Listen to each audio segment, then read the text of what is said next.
Hello guys, आज हम लोग बात करने वाले हैं ब्रिज कोर्स को लेकर के कि 1 नवंबर को ब्रिज कोर्स शुरू होने वाला था, जबकि अभी तक शुरू नहीं हो पाया है। ऐसे में क्या कारण है, किन कारणों की वजह से ये शुरू नहीं हो पाया है, कब तक शुरू हो पाएगा। साथ ही दोस्तों, जो ब्रिज कोर्स की परीक्षा है जो 6 महीने बाद होगी, उसके पहले और कौन कौन से काम हैं जो आपको करने होंगे, जैसे कि असाइनमेंट जमा करना और स्कूल बेस्ड एक्टिविटी या कार्यशाला आधारित गतिविधि। तो ये सब तमाम चीज़ों के बारे में जानेंगे कि किन किन कार्यों को कब तक पूरा करना है, कैसे पूरा करना है। और साथ ही अगर आप छुट्टी पे हैं, ये बहुत प्रश्न लोगों के आए कि सर छुट्टी पे, मैटरनिटी पे हैं तो क्या होगा, तो उसको भी जानेंगे। सबसे पहले दोस्तों बात करते हैं कि 1 नवंबर से कोर्स शुरू क्यों नहीं हो पाया। तो देखिए, जो प्रस्ताव भेजा गया था वो अभी शासन स्तर पर लंबित है। जैसे ही शासन स्तर से अनुमति मिल जाएगी, कोर्स शुरू हो जाएगा। इसके लिए जो निर्धारित संस्था है वो NIOS ही रहेगी, और कोर्स जो कराने वाले हैं वो NIOS कराएगा NCT के माध्यम से, यानी NCT ने NIOS को अधिकृत किया है कि आप ब्रिज कोर्स कराइए। देखिए, आप देख सकते हैं दाव पर हजारों शिक्षकों की नौकरी, एक पेपर की कटिंग मैंने यहाँ पर यूज़ की है। वहाँ पे आप देख सकते हैं कि बेसिक शिक्षा निदेशक प्रताप सिंह बघेल की ओर से 15 अक्टूबर को NIOS से प्रशिक्षण दिलवाने के लिए विशेष सचिव बेसिक शिक्षा को प्रस्ताव भी भेजा गया था, लेकिन मामला शासन स्तर पर लंबित है। यानी केवल और केवल शासन स्तर पर मामला लंबित होने की वजह से ये अभी शुरू नहीं हो पाया। जैसे ही शासन स्तर से क्लियरेंस मिल जाएगी, ब्रिज कोर्स शुरू हो जाएगा।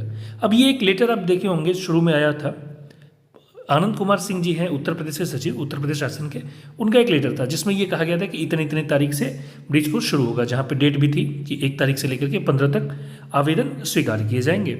और जो ब्रिज कोर्स होगा वो 1 दिसंबर से लेकर के 30 मई 2026 तक ब्रिज कोर्स होगा।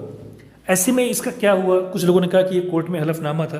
तो आप दूसरा पॉइंट है ना इनका, आप इसको जब पढ़ेंगे कि 8/4/2024 के क्रम में उपलब्ध कराई गई आख्या के आधार पर माननीय न्यायालय में शासन अथवा अधो हस्ताक्षरी की ओर से प्रति शपथ पत्र तैयार कराकर शासन को यथाशीघ्र उपलब्ध कराने का कष्ट करें, ताकि ससमय न्यायालय में प्रति शपथ पत्र काउंटर एफिडेविट दाखिल किया जा सके। तो ये केवल लिखा गया था, ऐसा नहीं कि ये एक हलफनामा है कोर्ट में। अभी तो कोर्ट में हलफनामा देने के लिए ये सारी चीज़ें चल रही हैं कि कैसे हम कोर्ट में अपना हलफनामा देंगे, उसके लिए एक फिक्स डेट आप तय करिए, ये उसकी बात है। और जैसे ही शासन स्तर से ये अनुमति मिल जाती है ब्रिज कोर्स को लेकर के, NIOS ब्रिज कोर्स शुरू करा देगा। उम्मीद थी कि 1 नवंबर तक ये मिल जाएगा, पर अभी थोड़ा सा विलंब होगा और लगभग दिसंबर का पहला हफ्ता आ सकता है। अब बात करते हैं कि जो इतना लेट हो रहा है ना, जो दिसंबर का पहला हफ्ता, देखिए अनुमति मिलना, उसके बाद जैसे बेसिक एजुकेशन से क्लियरेंस मिलेगी, शासन उसको अप्रूव करेगा, उसके बाद ही ये शुरू हो पाएगा। ऐसे में कम से कम 2 से 3 हफ्ता तो लगना तय है। तो मेरा अनुमान है कि 1 दिसंबर से लेकर 10 दिसंबर के बीच में कोर्स शुरू हो जाएगा। आप लोग उसके लिए अवश्य तैयार रहिए। अब बात करते हैं फाइनल परीक्षा देने से पहले आपको क्या क्या चीज़ें करनी है। देखिए, 10 असाइनमेंट लिखना है और उसको जमा करना है। 2 विद्यालय आधारित गतिविधियाँ जो हैं, विद्यालय आधारित गतिविधि बहुत सारी हैं, उसमें उस पर आपको काम करना है। इस पर भी आगे बात करेंगे, विस्तार से बात करेंगे, पर मोटा मोटा जानते हैं कि क्या काम करना है। कार्यशाला आधारित गतिविधि पर कार्य करना है, और जो चौथा काम है वो शिक्षण अभ्यास पर कार्य करना है। ये चारों काम करने के बाद आप पेपर देने के लिए एलिजिबल होंगे, फिर आप पेपर दे सकते हैं। आइए सबसे पहले बात करते हैं असाइनमेंट को लेकर के, क्योंकि दोस्तों सबसे इंपॉर्टेंट चीज़ है असाइनमेंट। ये 10 असाइनमेंट आपको जमा करने हैं। कैसे लिखना है उसके लिए हम लोग एक ग्रुप के माध्यम से जुड़ सकते हैं, वहाँ पे मैं आपको हर चीज़ अवेलेबल करा दूंगा। पर फिलहाल देखते हैं असाइनमेंट पर कार्य। देखिए, पाठ्यक्रम कोड है 521, 522, 523, 524। तो 521 से 23 तक ये पहला जो देखिए, हर सेक्शन में, हर सब्जेक्ट में 2-2 असाइनमेंट हैं। तो पहला दत्त कार्य कार्यक्रम प्रारंभ होने के तीसरे महीने के दूसरे दिन तक, यानी पहला जो असाइनमेंट है वो तीसरे महीने तक कंप्लीट हो जाना चाहिए, और जो दूसरा वाला है वो ऐसे ही अगले तीसरे महीने तक पूरा करना है। 6 महीने के पहले दूसरा वाला पूरा कर लेना है। सेम चीज़ है, जो 524 है उसमें से आपको चूज करना है। अब यहाँ आप देख सकते हैं जो सैद्धांतिक पक्ष है उसका दत्त कार्य 1 है, और प्रयोगात्मक और परियोजना जो प्रोजेक्ट का वर्क है उसका 1 है। यानी हर चीज़ में आपको 2-2, यानी एक थ्योरेटिकल का, सैद्धांतिक का, और एक प्रैक्टिकल का, प्रयोगात्मक का, एक एक करके हर सब्जेक्ट से 2-2 असाइनमेंट लिखना है। अब हर सब्जेक्ट से 2 असाइनमेंट लिखना है, और जो 524 है कोड संख्या, उसमें आप अपने स्नातक या बीएड में आपके जो भी विषय रहे हों, बीएड भी 2 विषय से होता है, जैसे मैं इग्नू से बीएड हूँ तो इग्नू में भी 2 विषय से था। ऐसे ही कुछ लोग हिंदी सामाजिक विज्ञान, कोई गणित और विज्ञान के होंगे, तो जो भी आपके 2 सब्जेक्ट हैं, आपको उन 2 सब्जेक्ट से 2-2 असाइनमेंट, यानी कुल 10 असाइनमेंट, 4 इधर और 6 उधर, 10 असाइनमेंट लिखने हैं। अब ये 10 असाइनमेंट एक बार में जमा नहीं करना है।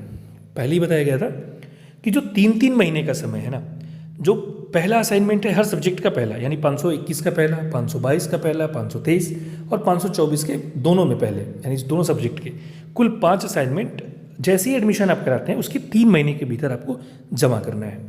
और अगला जो हर सब्जेक्ट का दूसरा असाइनमेंट है, यानी प्रोजेक्ट वाला असाइनमेंट, 521 का प्रोजेक्ट वाला असाइनमेंट, 522 का, 523 का, 524 का प्रोजेक्ट वाला असाइनमेंट, इसको अगले 3 महीने में पूरा करके जमा करना है। यानी 6 महीने से पहले पहले दूसरा वाला जमा हो जाएगा और 3 महीने से पहले पहले पहला वाला असाइनमेंट जमा हो जाएगा। तो 5-5 करके 2 बार में असाइनमेंट जमा करना है। विद्यालय आधारित गतिविधि में दोस्तों देखिए 4 समूह हैं, ABCD। तो ABC से एक एक गतिविधि, यानी 3 गतिविधियाँ हो गई, और D में 3 उपसमूह हैं। तो पहले और तीसरे उपसमूह से एक एक गतिविधि और दूसरे उपसमूह से 2-2 गतिविधि, यानी 2 गतिविधि। तो कुल 7 गतिविधियों का चयन आपको करना है। अब इसमें देखिए गतिविधियाँ बहुत आसान है। अभी हम उस पर बहुत थोड़ा सा जाएंगे कि कौन सी गतिविधि है मेरे हिसाब से कौन सी आपको चूज़ करनी चाहिए। तो सबसे आसान जो गतिविधि मैं उसकी बात करूँगा। आप ये गतिविधियों का समूह देख सकते हैं। तो समूह ए में कौन कौन सी गतिविधियाँ हैं? तो समूह ए से जो सबसे आसान गतिविधि है वो है विभिन्न स्रोतों, लोक कथा, पंचतंत्र, जातक कथा से स्वतंत्रता संघर्ष, देशभक्ति की कहानियाँ, इनमें से कोई भी 2 कहानी एकत्र करके और उन मूल्यों की पहचान करें जो कहानी के माध्यम से मिलते हैं। तो ये बहुत आसान है, मेरे हिसाब से तो मैं इसी को चुनता। आप अपना हिसाब से देख लीजिए, ये हर बार सेम रहेगा, इस बार भी आप इन्हीं 4-5 में से एक को चुनना है।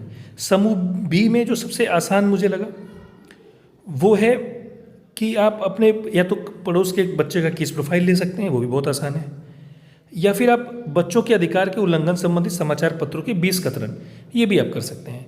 समूह सी से भी कोई भी एक तो दृष्टांत वाला उठा सकते हैं आप, या बहुस्तरीय कक्ष में शिक्षण कार्य कैसे करें, ये भी उठा सकते हैं। और जो डी में है ना, इसमें से भी आप जो पहला है अव्यवस्थित शब्दों वाले 5 खेल तैयार कर लीजिए, प्राथमिक उपचार किट तैयार कर लीजिए, और स्वतंत्रता संग्राम में राज्य की महिलाओं के योगदान पर दस्तावेज, और एक है योगाभ्यास के बारे में अपने समुदाय के 50 लोगों का साक्षात्कार लें, एक सारणी बनाए और इसका एक ग्राफ के रूप में दिखाए। तो इस पर मैं आपको मटेरियल उपलब्ध करा दूंगा, आप यहाँ से एज इट इज उसको लिख सकते हैं।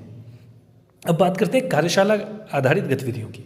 देखिए भाषा, गणित, पर्यावरण, विज्ञान, ये 4 सब्जेक्ट हैं, विज्ञान है सामाजिक विज्ञान, उस पर आपको पाठ्य योजनाएं तैयार करना है, अधिगम सामग्री तैयार करनी है और ब्लूप्रिंट आधारित प्रश्न पत्र तैयार करना है।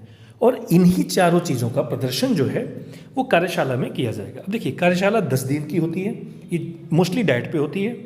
अब पहले दिन तो आप देख सकते हैं वो कार्यशाला के डेट वाइज जो इसका विभाजन है वो आप आराम से देख सकते हैं।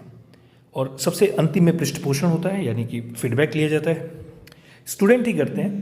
और कार्यशाला बहुत आसान सी चीज़ है, इसमें अगर आपने ये सारी चीज़ें पूरी की हैं, यानी ब्लूप्रिंट बनाए हैं, लेसन प्लान बनाए हैं, तो आराम से आपका ये काम हो जाएगा। देखिए जो नोट है ना, कार्यशाला केंद्र पर कार्यशाला के दौरान शिक्षक प्रशिक्षु द्वारा रिपोर्ट सत्यापन हेतु प्रस्तुत की जाएगी।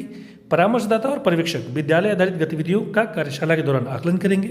पाठों पर चर्चा उपरांत प्रशिक्षु को अपने अवलोकन रिपोर्ट संसाधन व्यक्ति द्वारा आकलन हेतु जमा की जाएगी।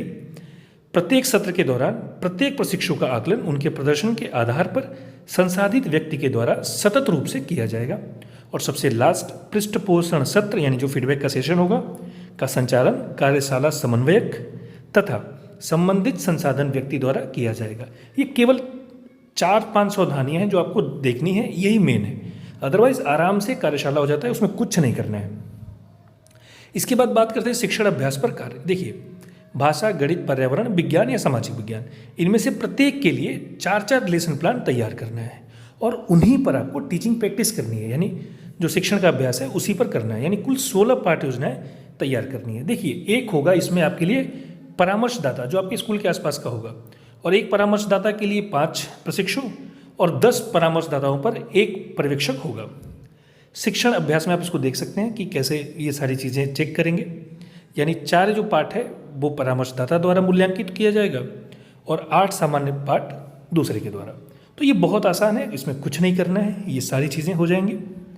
अब बात करते हैं अगर आप मेडिकल, CCL, मैटरनिटी लीव पर हैं तो क्या करें। देखिए, छुट्टी किसी भी छुट्टी पर हैं उससे कोई लेना देना नहीं है, ब्रिज कोर्स का आपका आराम से होगा, बशर्ते 1 महीने का जो अंतिम महीने में जहां आपका आकलन होगा उसमें क्या होगा, परामर्शदाता आपका आकलन करेगा प्रशिक्षण अभ्यास का। ऐसे में ज़्यादा अच्छा है कि 1 महीना पहले आपकी छुट्टी खत्म हो जाए, वो 1 महीना यानी अंतिम का 1 महीना एग्ज़ाम देने से पहले वाला। और एग्ज़ाम के समय में आप जैसे मैटरनिटी पे ना हो तो अच्छा है, अदरवाइज आपको दिक्कत हो सकती है। बाकी छुट्टी से ब्रिज कोर्स का कोई लेना देना नहीं है, आप आराम से ब्रिज कोर्स कर सकते हैं। धन्यवाद दोस्तों, थैंक यू सो मच।